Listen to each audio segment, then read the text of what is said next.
Video में हम लोग बात करेंगे दोस्तों एक ऐसे राज्य का जहां पर एएमएम ने जब पहली बार चुनाव लड़ा तो पूरे हिंदुस्तान को जो है सरप्राइज कर दिया। यहां तक के आज तक के जो न्यूज़ है उसके ऊपर अंजना ओम कश्यप ने ज़बरदस्त तारीफ़ किया दोस्तों। और ये इसलिए भी तारीफ़ हुई थी क्योंकि गोधरा में जो है एएमएम ने बीजेपी जो कभी नहीं हार रही थी उनको हरा कर जो है वहां पर मेयर अपना स्थापित किया। हम बात कर रहे हैं गुजरात असेंबली चुनाव के बारे में दोस्तों। गुजरात विधानसभा का चुनाव भी नेक्स्ट ईयर ही होना है 2022 के अंदर।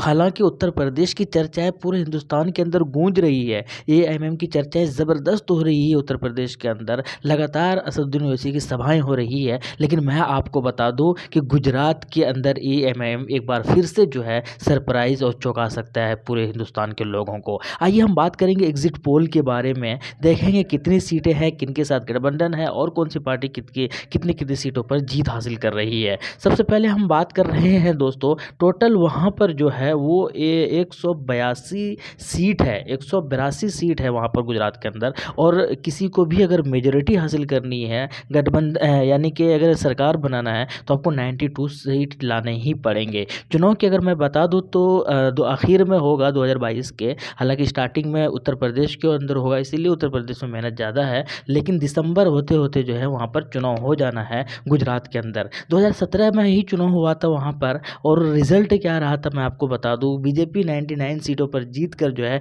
इन्होंने सरकार बनाई थी। कांग्रेस के हिस्से में 77 सीट गया था, जबकि बीटीपी जो है भारतीय ट्राइबल पार्टी जो है वो मैं आपको बता दूं कि वो 2 सीट पर जीत हासिल हुआ था। एनसीपी के हिस्से में 1 गई थी और अदर के हिस्से में 3 गया था। लेकिन हम बात कर रहे हैं एएमएम की। एएमएम की पार्टी पिछली बार चुनाव भले ही नहीं लड़ा हो, लेकिन अभी कुछ दिन पहले ही वहाँ पर निकाय चुनाव लड़ा था और ज़बरदस्त आगाज़ किया इन्होंने दोस्तों, ज़बरदस्त एंट्री मारी। चंद दिनों की मेहनत और तारीफ़ करनी होगी यहाँ पर साबिर काबिलेवाला की, गज़ब की अध्यक्षता निभाई उन्होंने और ज़िम्मेदारी निभाते हुए लोगों के दिलों में अपना छाप छोड़ा, इस पार्टी का छाप छोड़ा। और सारे लोगों की मेहनत की वजह से इन्होंने जो है 24-25 सीट जो है वहाँ पर जीत हासिल की थी निकाय चुनाव में। और इसके अलावा मैं आपको बता दूं, हालांकि बीजेपी का शानदार प्रदर्शन रहा था निकाय चुनाव में, लेकिन 2022 की अगर हम बात बता दें दोस्तों तो बीजेपी के हिस्से में जो है 90 से 100 सीट जाने की संभावनाएं पूरी है। जबकि कांग्रेस की अगर बता दें तो 64 सीट जो है ऐसा माना जा रहा है कि इनके हिस्से में जा रही है।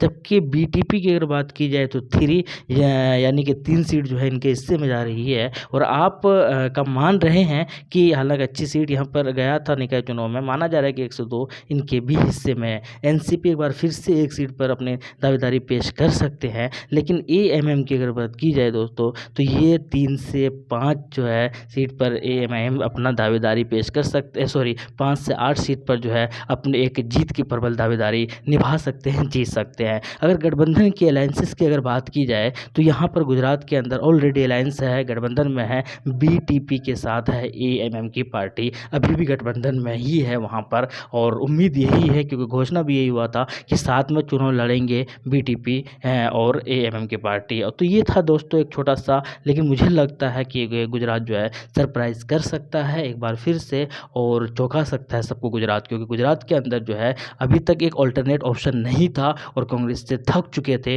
और निकाय चुनाव में ये दिखा दिया कि कांग्रेस की बहुत बुरी हाल हुई थी, उनके वोटर्स जो थे वो या तो केजरीवाल के सपोर्ट में चले गए या फिर वो एएमएम के सपोर्ट में चले गए। बड़ी शिद्दत के साथ इंतजार किया था गुजरात वालों ने, और जब वहाँ पर सदर साहब पहुँचे तो बड़ी कदर की गई एएमएम की। और इसीलिए यही रीज़न है कि बहुत सारी सीटों पर जीत कर एक बार फिर से जो है ये दावेदारी कहा गया कि कम से कम 7, 8, 10 सीट जो है इस बार भी निकाल सकते हैं विधानसभा सीट के अंदर, विधानसभा चुनाव के अंदर। आप क्या कहते हैं कमेंट सेक्शन में बताइएगा। शुक्रिया। जय हिंद।